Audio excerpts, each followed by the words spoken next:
Welcome students. This is lecture number 6 in the chapter number 1. The point today we are going to see is database languages. I, Professor Deepak Kosti, welcome you for this lecture. So let us start with the database languages. The contents for today's lecture are database languages, that is DDL and DML. DDL stands for data definition language and DML stands for data manipulation language. So database access from application programs is one more point that we are going to see in DML. So let us start with the first, that is database languages. So before we actually start with DDL and DML, you must understand what exactly these database languages are doing here. So whenever we have some data with us and we want to save that particular data into the database, we must have something that will let us save somewhere and something that will let us to access from that particular database. So all the operations regarding database are done by using database languages. So here a database system provides a data definition language to specify the database schema and DML to express database queries and updates. So that we are going to see in detail now. In practice, the DDL and DML are not two separate languages. Instead, they simply form parts of a single database language, such as the widely used SQL language. SQL is termed as SQL. So SQL is okay, SQL is also okay. So let us start with the first DDL. It is a special language used to specify a database schema by a set of definitions. Now you are hearing the word schema first time. The database schema is nothing but the structure of a particular table. Table is nothing but wherein we are going to save the data. So database schema is the way how we manage the table, how we create the table.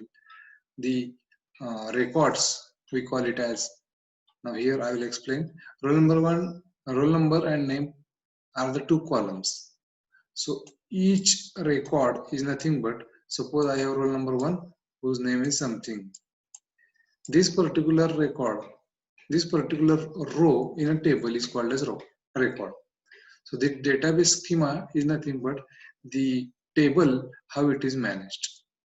Now DDL will specify the database schema means what? DDL will be used to create a particular table. DDL is also having some more responsibilities, but we will see first of all what DDL is doing. So this particular example, create table student into bracket roll number integer comma name char into bracket 10. So this is a rough idea I am giving here regarding a query which is creating a table. So create table will create a table with name student. So this student is nothing but the name of the table. So you can change this if you want to change the name of the table. Into bracket, this roll number is a name of the column. Integer is the data type which is accepted by the column roll number. Next is name. This is the second column in the table. Who can accept characters and up to length only 10. So I have written here 10 intentionally so that you will come to know that the length 10 is not sufficient to write name. If we want to write complete name, take any name, first name will be up to 10 characters. So first name space, middle name space, last name will definitely need much more length of characters. So I think now you got this particular query. Create table name into bracket column 1 type of the data type which that column will accept. comma, the column name of column 2 and the data type which that particular column will accept is nothing but a query which is given by the DDL. So this is called as data definition language. So the heading itself indicates that whatever the table that is going to be created, that will be created using DDL. So data definition language. Now, what is there in DDL? DDL also thinks about metadata. Now, the above statement, as we already discussed, creates a table as well as updates special set of tables called as data dictionary or data directory.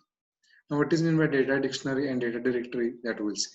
Data dictionary and data directory both are same. The names are different. Data dictionary is containing metadata. Now, what is metadata? So, metadata is information about data, that we call it as data about data. So generally, metadata is termed as data about data. Example is schema of a table. So it is a data of data. How come it is data of data? Table contains the data of roll number 1 to 50, names 1 to 50 associated with that particular roll number. So this is one data. What is the data about data? The roll numbers 1 to 50 and their names are stored in a table. The table is giving the data about the data of a student. So data about data example we have seen here is a schema of a table. So next we specify storage structure and access methods used by the database system by a set of statements in a special type of DDL. The special type of DDL is called as data storage and data language. So now these statements define the implementation details of the database schemas, which are usually hidden from the user. So what this implementation details is, now whenever we want to get some data from the database, we don't know how it is stored. Now coming back to the example which we have discussed in the first lecture, that whenever we are updating the number of photos in an album of Facebook, we update, we upload the photos and we just forget everything. After a few years, whenever we go to that particular album, whenever we just click on that particular album, we are getting the photos, whatever we uploaded in the last time. Now, here, how it is happening, we don't know. Which table is used, we don't know. Still, we get the information. So we are not at all aware about how our photos are stored by the Facebook, but still we get this.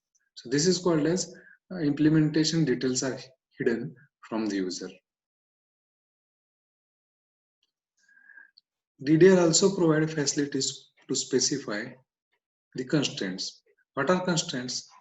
Constraints may be roll number field should not be empty, like name should not be empty. One more constraint is there. Whenever we are taking mobile number, it should be 10 digits only. It should not be greater than 10 digits. It should not be lesser than 10 digits. So these are the constraints. These constraints are also checked by the DDL.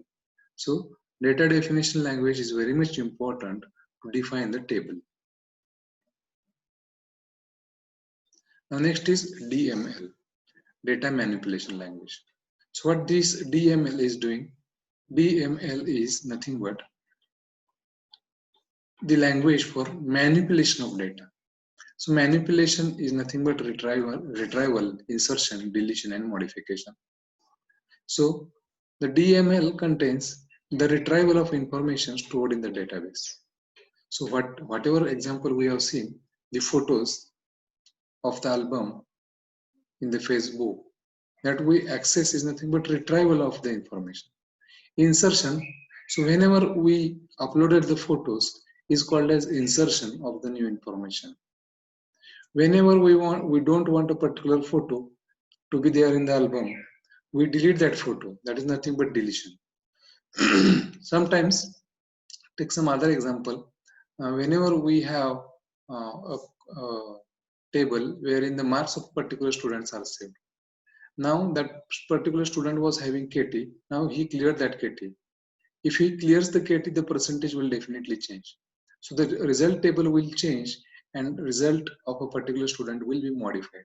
So such a modification of the information is stored in the database. So this comes in the manipulation. So this DDL deals with the schema of the table and DML deals with the data only, data manipulation. There are some data models for the data manipulation. There are two data models. First one is procedural DMLs and second one is declarative DMLs. In procedural DMLs, user required to specify what data is needed and how to get that particular data. And second one is declarative DMLs. Here only what data is needed, that is required. There is no need to specify how to get that data. Generally, declarative DMLs are used. That is non-procedural. So user is unaware about how that particular data will be given to the user. User just want what type of data. That information only is sufficient. So procedural DMLs require user to specify what data needed and how to get this data.